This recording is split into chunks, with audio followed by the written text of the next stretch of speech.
How you do one thing is how you do everything. When you change one area of your life, it creates a domino effect in every other area without you even trying. So today, I want to talk about what to do when you feel like you don't have time to work on your business or that you don't have the energy to even think about it. Hey, teacher friend. Welcome to Online Business for Teachers, the podcast for educators who are tired of being tired and wondering if there's more out there. Are you up late Googling online jobs for teachers or how to make extra money from home? Do you dream about starting a business, working from home, or finally getting paid for the resources you've already created without adding more stress to your plate? I'm Monica Lopez, a former teacher who was burnt out, overwhelmed, and secretly searching for a way out. I wanted more time with my kids, the freedom to work from home, and a way to make money doing something I actually enjoyed. That's when I discovered the simplest path, creating and selling my own teacher resources, using the skills I already had. Now, I help teachers like you turn your ideas into income with step-by-step guidance, real talk about finding time to grow your business, and the mindset shifts that help you believe it's actually possible. So close those lesson plans and grab your favorite drink. It is your turn now.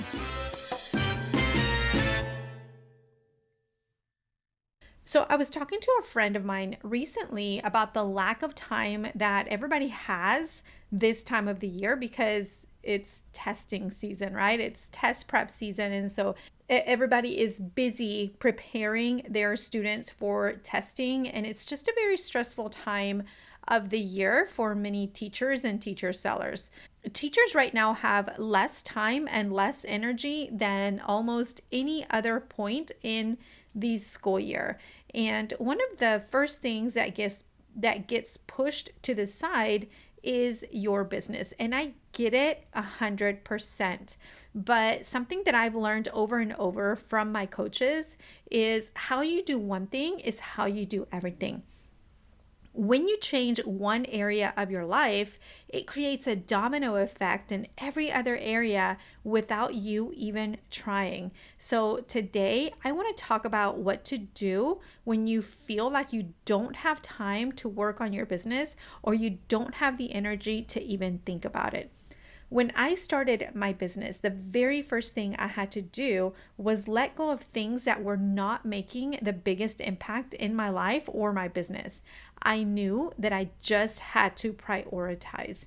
And although it took a lot of time and a lot of effort and focus, I started to prioritize my day around what actually mattered to me. When I first started my business, I had just started a new job. And that year, like all the years, I gave it my all. I took on cooking club and Saturday school and all of the things because like all teachers, it's in our nature to want to make the biggest impact possible, right? So that was me. Then later that year, I realized real quick that all of this was taking up way too much time and too much energy from my life and my business. So the following year, I decided to not give it my all.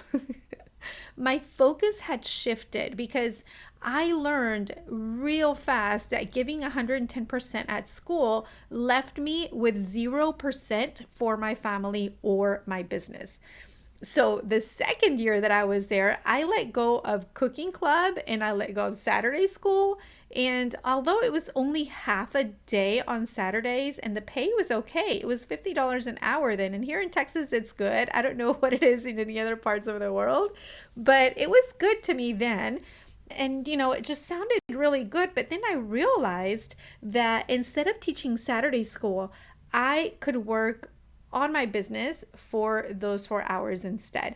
And the impact of those 4 hours on my future was far greater than the $50 an hour that I was actually getting paid. So that was my turning point. I stopped doing the things that drained my time and didn't pay off long term. So one of the biggest shifts that we have to do as business owners is look farther than right in front of us. And maybe it's sacrificing $50 an hour for the infinite number of sales that the products we make can have down the road. So let's talk about how to put that into a plan for you this year and the upcoming years. So I let go of big commitments that were time suckers, but I also made another shift. I also had to organize the little pockets of time inside my school day. All of those teacher venting sessions, they are time suckers. And all of those times when other staff are coming into your room during your planning time, those are also time suckers. So I started putting on my headphones every day during planning period. And it wasn't really because I was listening to anything in particular, although I did listen to focus music. But the real reason wasn't even the focus music. It was because it gave the impression that I was in an important meeting. And it worked. People stopped walking in and I was able to get my work done. And when I got my work done during the school day, then I could leave work on time. And because I did that, I could go home, I could cook dinner, I can spend time with my family, and even have energy left over for my business if I wanted to work on it.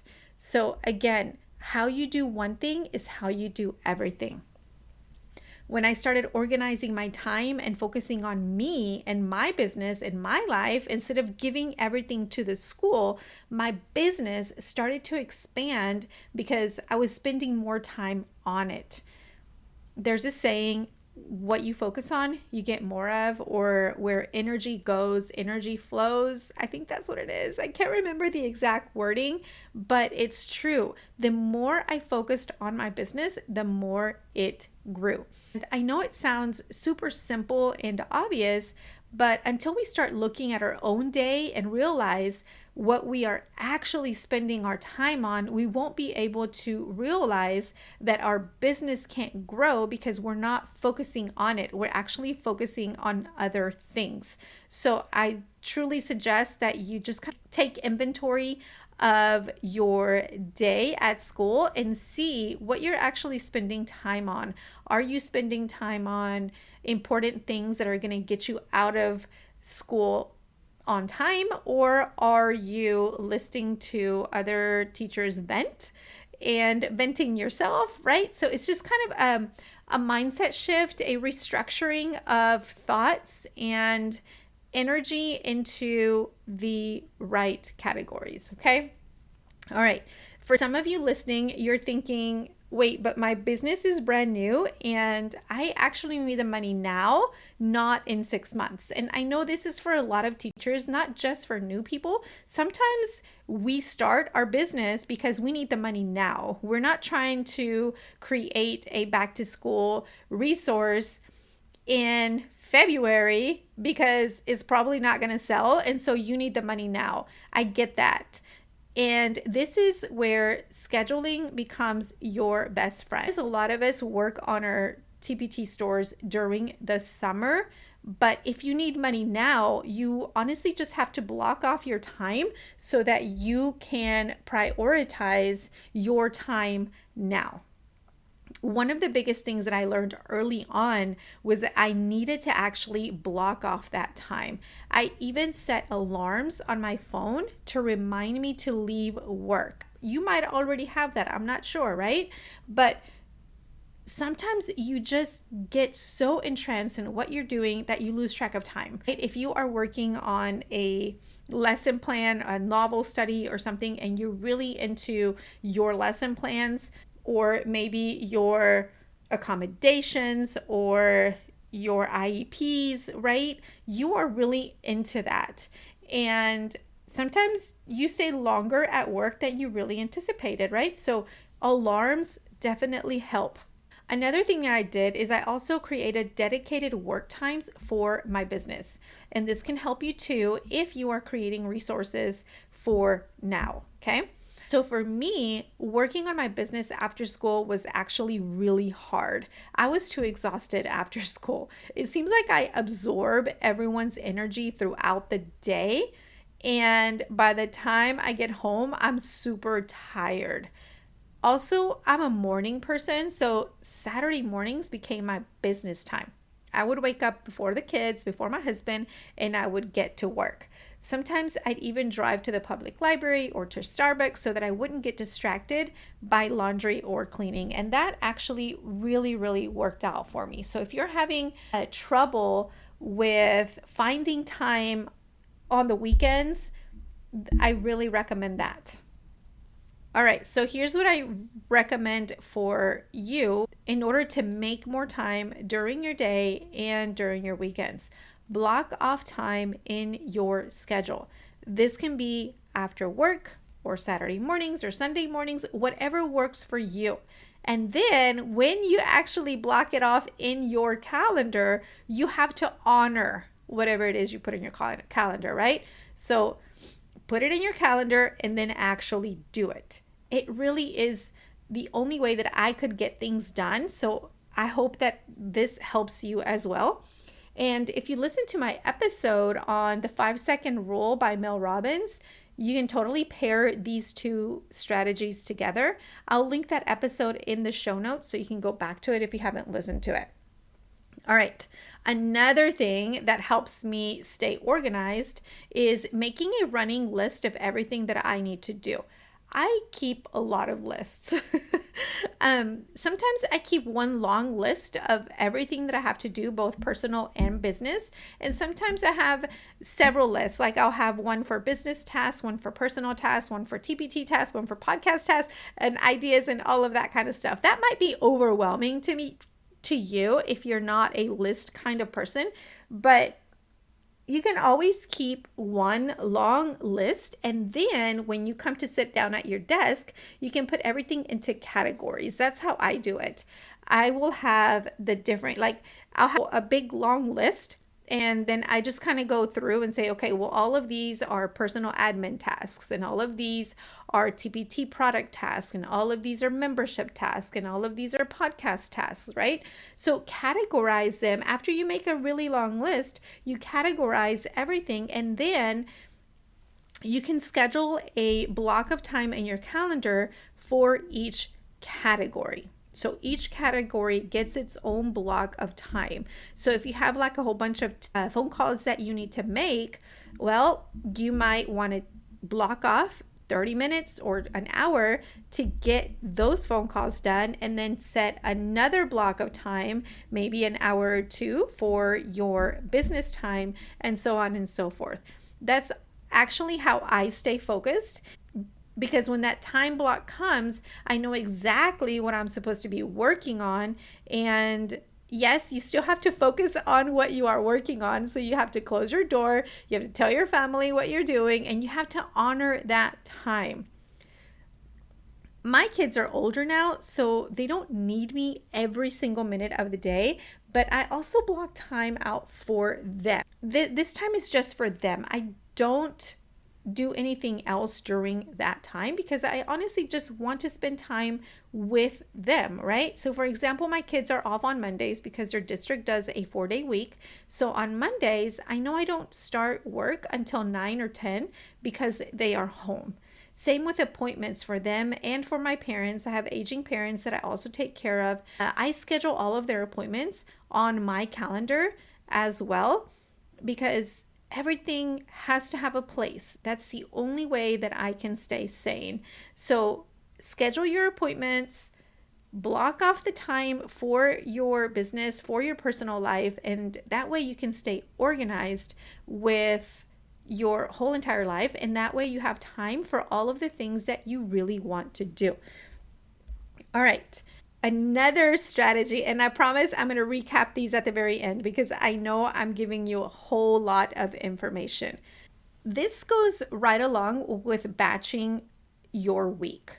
My week is literally organized by themes. Like Tuesday is my podcast day. I might also have other things on my schedule, but Tuesday is the day that I record my podcast for the next day and I schedule it.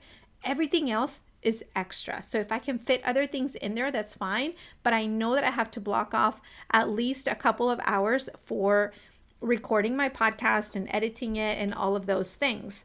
So anything else like phone calls or working on other parts of my business can also fit in there, but I have to do podcast day on Tuesday. That's a non-negotiable. And then like on Wednesday and Saturdays, I also block those off for call days. Those are the only days that I do call, because other days are for other things. If those days are blocked off for calls, then yeah, I know that I don't have to schedule appointments for those days. So I don't have to scramble around trying to find a ride or reschedule an appointment, because I know that those 2 days are only for calls and that's it. So just like my podcast day, I can schedule other things around calls and that's okay, but not things where I need to leave the house, because then I would have to reschedule something, right? This keeps my brain from switching tasks constantly. And when something unexpected does come up, like maybe a friend calls and says, hey, I want to go out for breakfast, I have to say no if it overlaps with a scheduled block. I'm not wanting to be mean, but I have to prioritize my business if I want to grow it. Again, where energy goes, energy flows. That's the discipline part that we need, especially this time of the year. All right, let's recap, because I know I gave you a lot of information, but I want to recap it in a organized way so that you can actually implement this in your life. So I'm going to recap it in 4 different steps. Okay. Step 1, organize your workday. This is a part of your life that you have to do to get paid. You have to protect your planning time, cut out any distractions, set boundaries so that you're not staying late and draining the energy that you need for your life and your business. So organize your workday. We're going to go ahead and start there so that your workday doesn't run into your personal day. Okay. Step 2, organize your after work time. Give yourself room to breathe. You need space to decompress, to rest, to go for a walk, to reset, so that you're not running on empty when it's actually time to work on your business or to be with your family. So after you organize your workday, you have to also organize your after work time, because this is what's going to re-energize you in order to do the other things. All right, step 3, organize your time. Put your work blocks on the calendar and then honor them. Whether it's after school or Saturday mornings or Sunday afternoons, this is where you start building your business long term.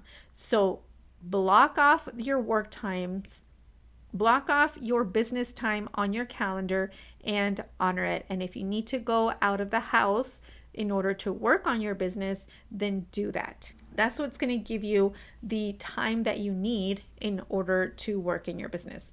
All right, step 4, say no to anything that pulls you away from your priorities. This is one of the hardest things that I had to do, because I was used to working on my business in my free time, and then I never had free time. So it was kind of like a thing I did on the side. Your calendar should reflect the life that you want, not just the life that happens to you. When you schedule your business time and your rest and fun time on purpose, you make sure that one does not take over the other. Y'all, I'm not asking you to cut out all the fun and the rest from your life. That is not sustainable. What I'm saying is that you need to decide what goes where, so you have space for your goals and space for fun and space for rest. It's about owning your time instead of letting low priority things take over your day. All right, guys, I know this was a whole lot of information. You might have to go back and listen to it again and take some notes. But if you are thinking, okay, I am ready to grow this thing, then let's have a conversation. Go ahead and book a teacher business consultation with me, and we can talk about your ideas and your goals and what your next step should be. whether it's your TPT store, your email list, or how to grow your TPT store, whatever that step it is that you are stuck on, I am here to help you. You can book a call using the link in the show notes. All right, guys, thank you so much for listening, and I will see you next week. Hey, teacher friend, I hope you enjoyed today's episode. If this show is helping you dream a little bigger, would you take 30 seconds to leave a quick review? It means the world to me, and it helps more teachers find their way to this podcast. I'll meet you back here next week. Take care and keep dreaming bigger.